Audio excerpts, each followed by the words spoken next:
Mis amigos, bienvenidos, esto es Noticias al Día, muchas gracias por estar acá. Vamos con las últimas noticias de Venezuela, lo que está pasando en estos momentos. Recuerden dejar su comentario y un me gusta para apoyar todo nuestro trabajo investigativo.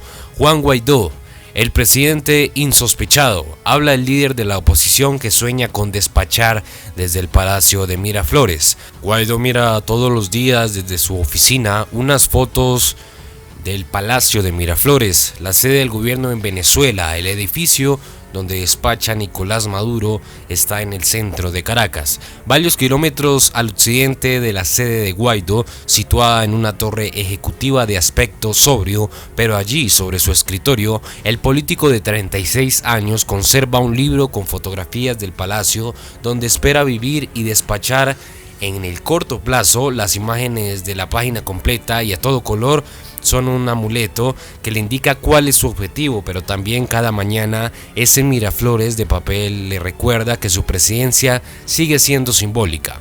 El 5 de enero de 2019, Juan Guaidó se convirtió en el nuevo presidente de la Asamblea Nacional, el último poder público elegido en Venezuela en 2015, cuando la coalición opositora logró la mayoría calificada del Parlamento.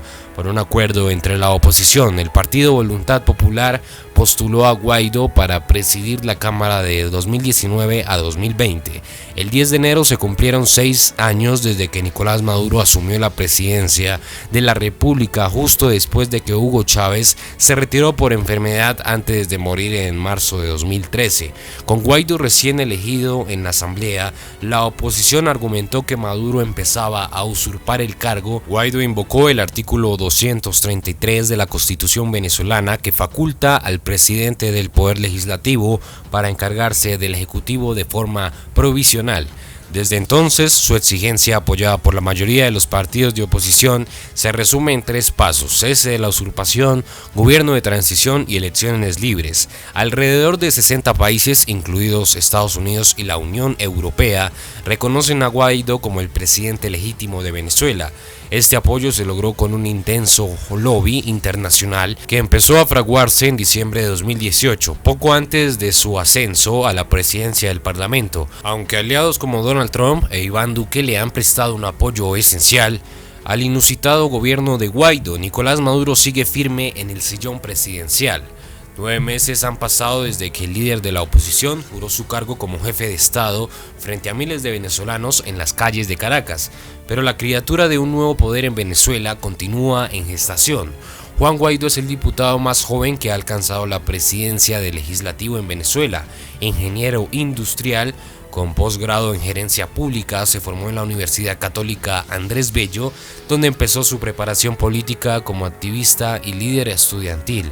Guaidó nació y creció en La Guaira, en una zona del litoral central de Venezuela ubicada a solo 40 kilómetros de Caracas. En diciembre de 1999, mientras Hugo Chávez animaba a sus seguidores para que votaran una nueva constitución, un derrumbe provocado por intensas lluvias bajó del cerro y sepultó a miles de víctimas. Hubo alertas y se consideró suspender la elección para evitar riesgos, pero el entonces presidente citó a Simón Bolívar: si la naturaleza se opone, lucharemos contra ella y haremos que nos obedezca. La naturaleza no obedeció y la cifra de muertos superó los 10.000.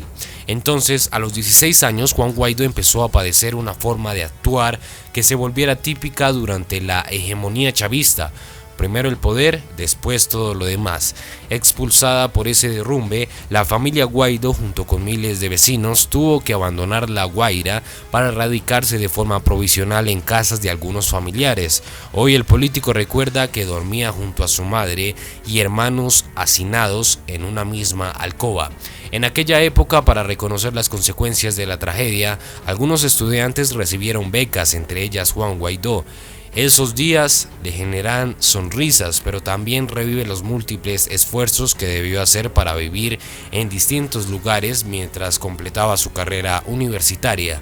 Durante varios años en vacaciones, Guaidó viajó hasta el estado Zulia, en el occidente de Venezuela, para visitar a su madre, quien se había mudado a esa zona. Junto con varios políticos de su edad, Guaidó debutó en la escena pública en 2007, cuando Chávez canceló la licencia de Radio Caracas Televisión, un canal muy crítico hacia su gobierno. Este cierre estimuló protestas y él, en compañía de otros estudiantes que hoy son diputados, varios de ellos presos o exiliados, lideró protestas que le abrieron un camino en la política nacional. Con esos colegas y bajo la mentoría de Leopoldo López, otro líder opositor perseguido, Guaidó ayudó a fundar en 2009 el Partido Voluntad Popular, que ha sido protagonista en la resistencia frente a Maduro durante estos años. Criado en una familia de clase media-baja, Guaidó integra la última generación de venezolanos que pudo ascender en la escala social gracias al estado de bienestar que financió el petróleo. Al mismo tiempo, pertenece a la primera generación que creció bajo el chavismo como único sistema del gobierno, el que despojó a millones de jóvenes de una verdadera oportunidad de desarrollo dentro de su país. El desafío personal de Juan Guaidó contra el régimen de Maduro es un resumen, una cruzada por el derecho al futuro. Pasa el tiempo y hay un desgaste de su figura como líder. También es evidente y está medido el desgaste de la gente. ¿Cómo administra la desesperanza? Tengo una ventaja, yo soy de La Guaira, soy fanático de los Tiburones de La Guaira, un equipo de béisbol que tiene 30 años sin ganar. Sin embargo, nos mantenemos militantes de la fe y de la esperanza. Y la desesperanza de la gente, una pregunta también muy importante. La frustración es un tema latente, nuestro trabajo es generar certezas, esa es la parte complicada en medio de esta incertidumbre que la dictadura convirtió en algo cotidiano. He hablado con familias cuyos hijos se han ido caminando durante semanas hasta Perú. En Colombia tenemos también a muchos venezolanos. La normalidad en Venezuela se convirtió en una urgencia. Cuando uno tiene una urgencia, ¿qué hace? Lo que sea necesario para resolverla. ¿Existe aún la posibilidad de una intervención militar en Venezuela? Nosotros estamos pagando los costos de la guerra sin haberla tenido. Hoy Colombia está sufriendo los embates de una guerra que no existió en Venezuela. Tenemos los indicadores terribles de una guerra, pero sin ella, aquí ya existe una invasión.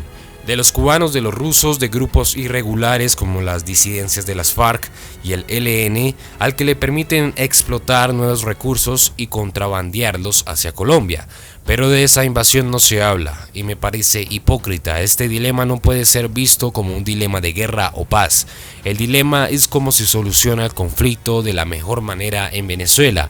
Colombia ha sido absolutamente solidaria con nuestra situación y nos unen lazos históricos a Colombia.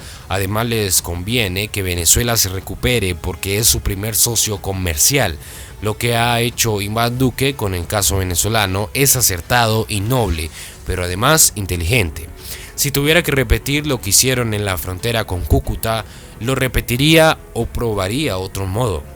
Lo repetiría sin duda y buscaría mejores mecanismos para que ingresara más ayuda. Tenemos 7 millones de venezolanos en emergencia humanitaria compleja y a esos hay que sumar todos los que están fuera del país. Podría explicar sus fotos con miembros de los rastrojos. El impacto de eso en Venezuela fue nulo. ¿Por qué? Porque aquí se entiende la vulnerabilidad que existe hoy, no solo en la frontera, sino en muchos sectores del país tomados por el AMPA.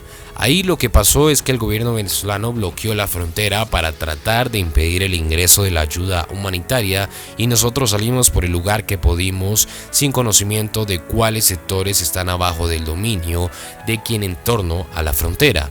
Lo cierto es que esos señores están presos en Colombia, como tienen que estar. La verdad, no tenía idea quiénes eran. Yo atravesé por un lugar que era el único posible para poder llegar a Colombia. A las 3 de la mañana tocaron la puerta y pensé, me vinieron a buscar, llegó la dictadura. Mis amigos, ¿qué opinan ustedes de esta noticia? Los invito a dejar un comentario en este video. También recuerden dejar un me gusta para apoyar todo nuestro trabajo. Muchas gracias por estar acá, esto es Noticias al Día.